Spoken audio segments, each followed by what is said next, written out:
Faleminderit Ivan, zilep se ne këtej në studio duke degustuar atë tavën e mirë të kosit, por ne do të kalojmë tani në një hapësirë plotësisht tjetër, pasi bëhet fjalë për ekonominë.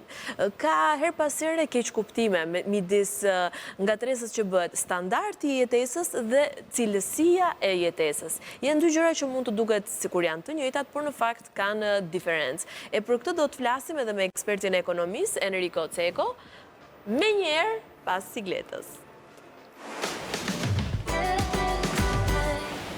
Enrico, mirë se vjen. Kënaqësi edhe njerë, sot do flasim për një çështje që në përgjithësi shqetëson njerëzit të cilët duan që të kalojnë nga niveli i varfërisë, të kalojnë te ajo që është shtresa mesme. Pra të përmirësojnë? Të përmirësojnë mënyrën se si duhet jetojnë. Çështja rrotullohet rreth 3 gjërave kryesore. Duhet kemi standard të jetesës, duhet kemi cilësi të jetesës, dhe pastaj duke zgjedhur, pyetja është si do arrim që të kemi standardin e jetesës apo cilësinë e jetesës. Dhe kjo besoj duhet nëpërmjet përmirësimit? Dhe kjo bëhet nëpërmjet përmirësimit të vazhdueshëm. Ne mund të bëjmë një ndarje që edhe publiku të jetë edhe më i qartë, standardi i jetesës dhe cilësia e jetesës. Kur flasim për standard jetese, flasim për të ardhurat, flasim për shpenzimet, flasim për parat, flasim për çfarë konsumojmë, sa, kur. Këto janë pyetjet kryesore që bëjmë kur flasim për standard jetese. Dhe në përgjithësi, pjesa më e madhe e njerëzve fokusohen te sa do shpenzojmë. Gabimi kryesor që bëjnë familjet, po do të shkojmë edhe te bizneset, sepse mirë është që të jetë të ndajmë, është që zakonisht familjet presin ajo shprehje famshme, inshallah në fund muajit na ngelet ndonjë gjë. Në një kohë që nëse do vërtet kursesh, ka një parim kryesor në ekonomi, që është parimi 8-4-2. Çfarë është parimi 8-4-2 për një familje? Nëse ti arrin të kursesh një sasi të caktuar parash për 8 muaj, po qoftë edhe për 8 vjet, atëherë atë sasi parash mund ta kursesh për gjysmën e periudhës. Pse? Sepse herën e parë mësove se si kursehet. Pra nëse i vë vetes qëllim të kursesh 10.000 euro për 2 vjet, atë 10.000 euro mund ta kursesh për 1 vit pastaj. Dhe pastaj atë 10.000 euro në tret mund ta kursesh për 6 muaj, që është gjysma e periudhës. Pse? Sepse ke mësuar proceset, je përmirësuar. Nëse do të flasim për cilësinë e jetës, cilësia e jetës ka disa elemente tjera, të cilat ne në të vërtetë i harrojmë. Është mirëqenia fizike, është mirëqenia shpirtërore. Dhe mendorja. Është ndonjëherë më e rëndësishme. Patjetër. Kemi të bëjmë me mënyrën se si e ndjejmë ne veten. Dhe është koncepti i sigurisë. Pra këtu nuk shtrohet pyetja çfarë, sa, kur, puna është si. Imagjinoni një njeri që mund të ketë shumë para, por nuk është i sigurt. Imagjinoni një familje që mund të kenë shumë të ardhura, por gjithmonë janë në stres. Imagjinoni një biznes i cili bën shumë xhiro, por nuk ka fitim. Pra thënë kjo, prezenca e njërës nuk do të thotë që është sjell dhe tjetrën. Eksakt. Të kërkosh standard jetese nuk do të thotë se ke cilësi të jetës. Të kërkosh standard. Ose rritja e standardit jo domosdoshmërisht. Rritja e standardit jo domosdoshmërisht të çon në përmirësim të cilësisë së jetës. Në përgjithësi, ka ata që tentojnë të kalojnë nga shtresa e varfër të shtresa mesme, duke u fokusuar të standardi, harrojnë që çdo gjë ka një kufi. Harrojnë që më mirë është të menaxhosh kohën, më mirë është të menaxhosh parat në mënyrë të përshtatshme, sesa të jesh i mbushur me stres dhe në fund të javës apo në fund të muajit, edhe pse ke bërë përpjekje maksimale, mos kesh asgjë në fund. Nëse do të marrin bizneset shqiptare të krahasojmë me bizneset evropiane. Bizneset shqiptare në Shqipëri, numri i orëve të punës në javë është më i lartë në Evropë. Pra ne, mesatarja, ne kemi Shqipëria ka 46 dhe 48 orë në javë punë. Mesatarja është 38 dhe 40, po ka disa vende evropiane që e kanë edhe 36 orë. Punën në javë, por kanë produktivitetin në lartë.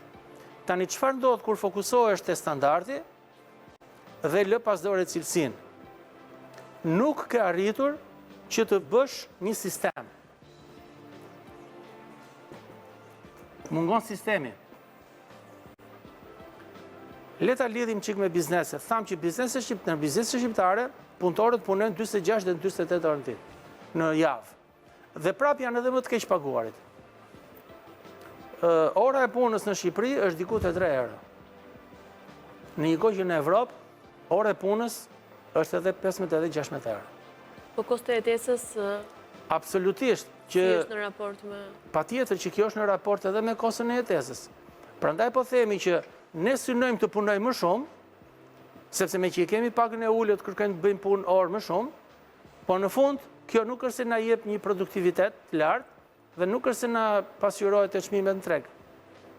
Vërtet. Ndoshta në Shqipëri çmimet mund të jenë edhe më të larta në Evropë, se në Evropë, në një kohë që pagat janë më të ulta. Domthon, nuk është çështje politikash fiskale, nuk është çështje sistemi ekonomik. Sistem ekonomik kemi ne, apo? Jemi demokraci, kemi ekonomi tregu? Jo, çështja është qasje. Dhe qasja fillon te individi, te familja, te biznesi. Dhe në qoftë se ne, si individ, si familje dhe si biznes, i kemi të qarta se çfarë kërkojmë, e kemi pastaj shansin t'ia kërkojmë qeverisë atë përmirësimi ligjor. Po ne nuk dimë se çfarë kërkojmë. Ky është problemi. Ndonjëherë s'dim as vetes çfarë i kërkojmë, jo më institucioneve përkatëse. Atëherë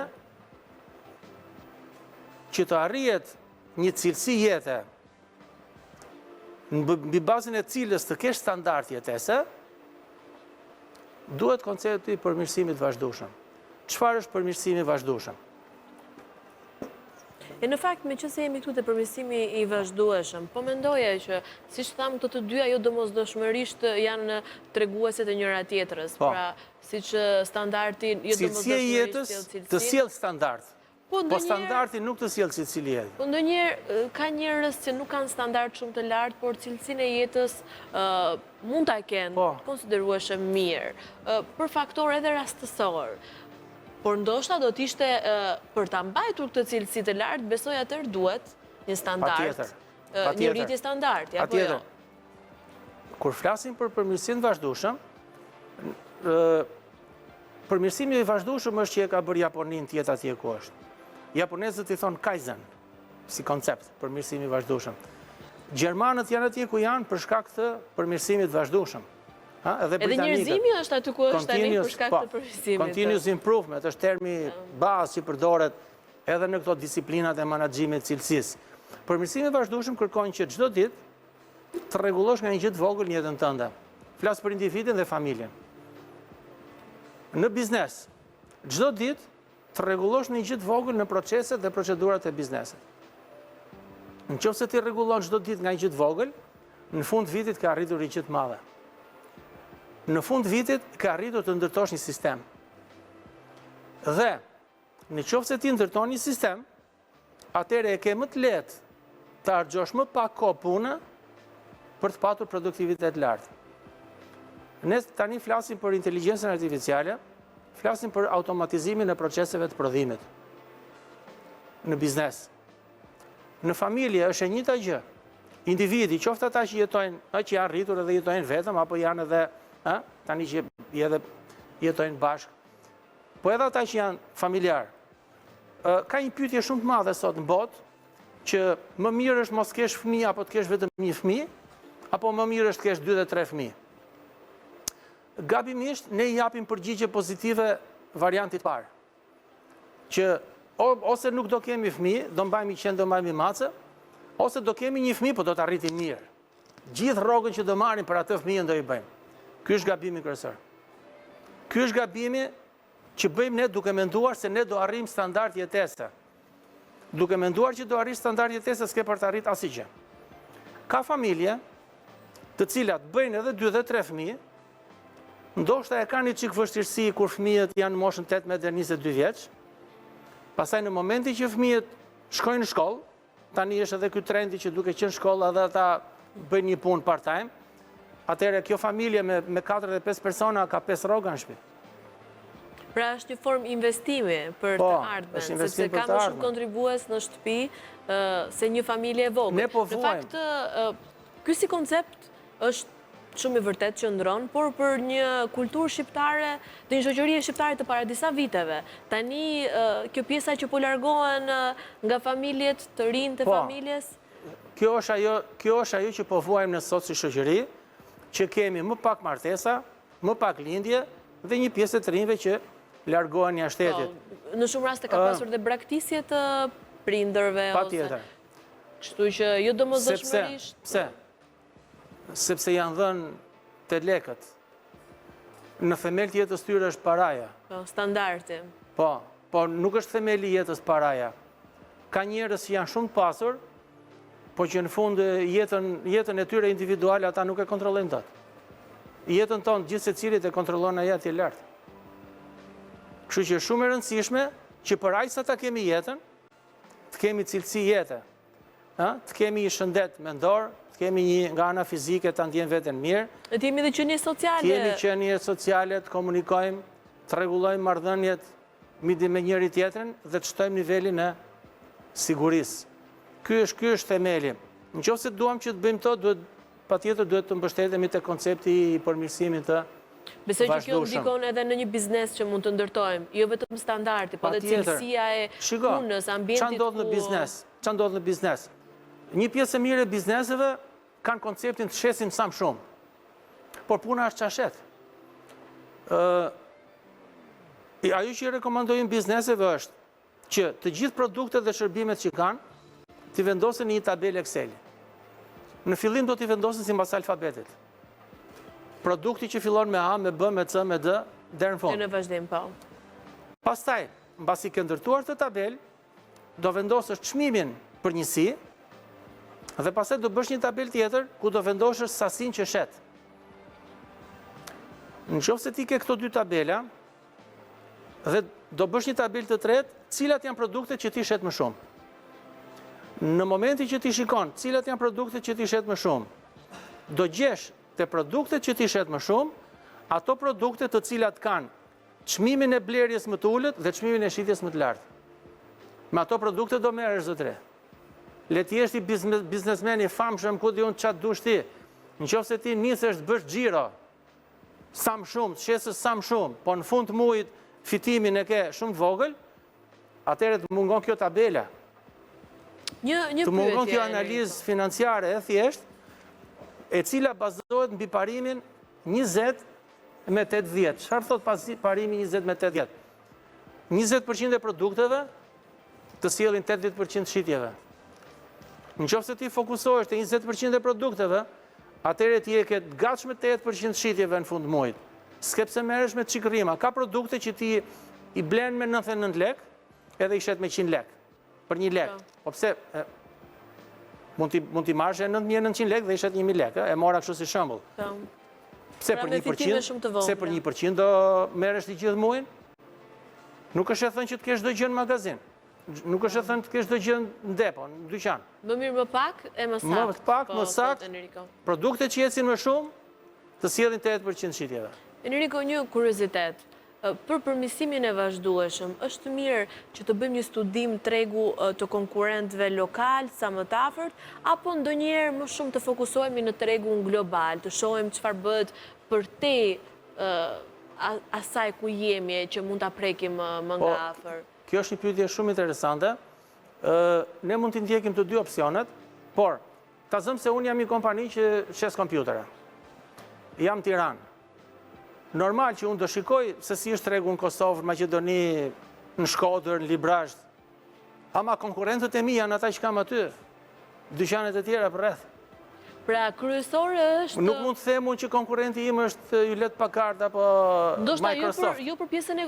Jo që ta konsiderosh konkurrent, por të frymëzohesh edhe të marrësh leksione nga forma e ti e biznesit. Kjo quhet benchmarking, ne në ekonomi e themi benchmarking, përcakton se cila është kompania më e mirë në treg në fushën ku ti punon dhe shikon si vepron ajo kompani në mënyrë që të ndjekësh teknikën e atyre, sepse ata e kanë bërë përpara teje për mirësimin e vazhdueshëm. Prandaj janë më të mirët ata në treg. Kështu që po sugjeron që të shikohet konkurenca lokale për të qëndruar... Cilët janë konkurrentët më të afërt? Cilët janë konkurrentët më të largët? Jo, vetëm distancë. Po edhe në cilësi produkti dhe çmim. Tjetër, je fokusuar te klientët, apo je fokusuar te klientët e zakonshëm, e ke business to client, apo e ke business to business, apo e ke business to government. Se varet edhe ku fokusohesh. Nga njërë kompanit përpiqen të bëjnë një mikstur, kur fillon rriten, në mënyrë që të eliminojnë rrisjet. Dhe kjo është gjëja më e mirë. Por mua më intrigoi ajo që bët pyetje për krahasimin dhe për tregjen ndërkombëtare. Pyetja e madhe është, a mundet edhe një kompani e vogël të synojë të dalin në tregun ndërkombëtar? Po, përgjigjja është po.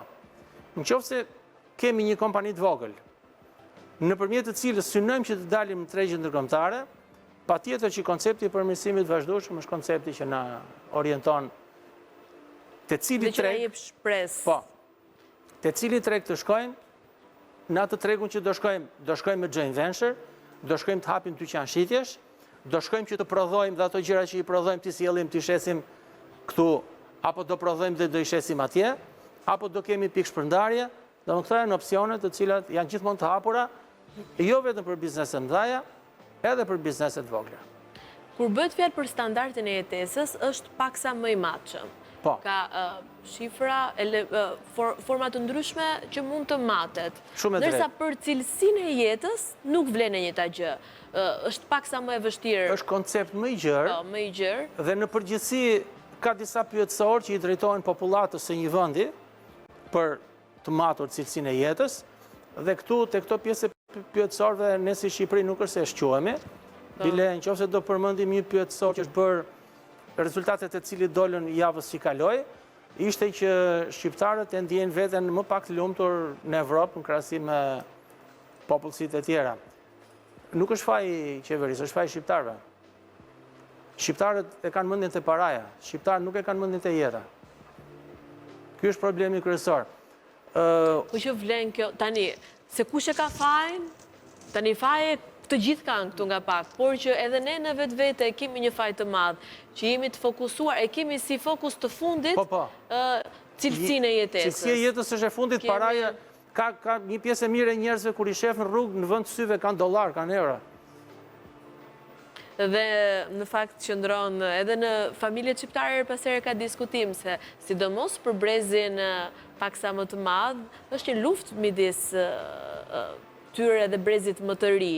Brezi i ri ka pak tendencën për ta jetuar pak më shumë jetën, për të rritur cilësinë për ta shijuar. Po, është e vërtet. Ndërsa brezi, ndoshta pak më i madh në moshë, duan atë sigurinë financiare mbi të gjitha.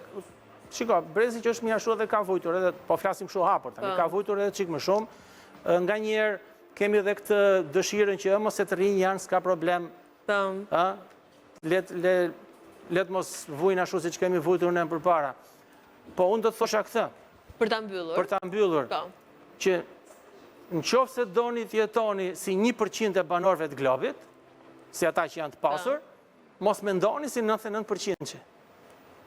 Shumë e bukur kjo. Se 99% që mendon këtë. Shumë e bukur.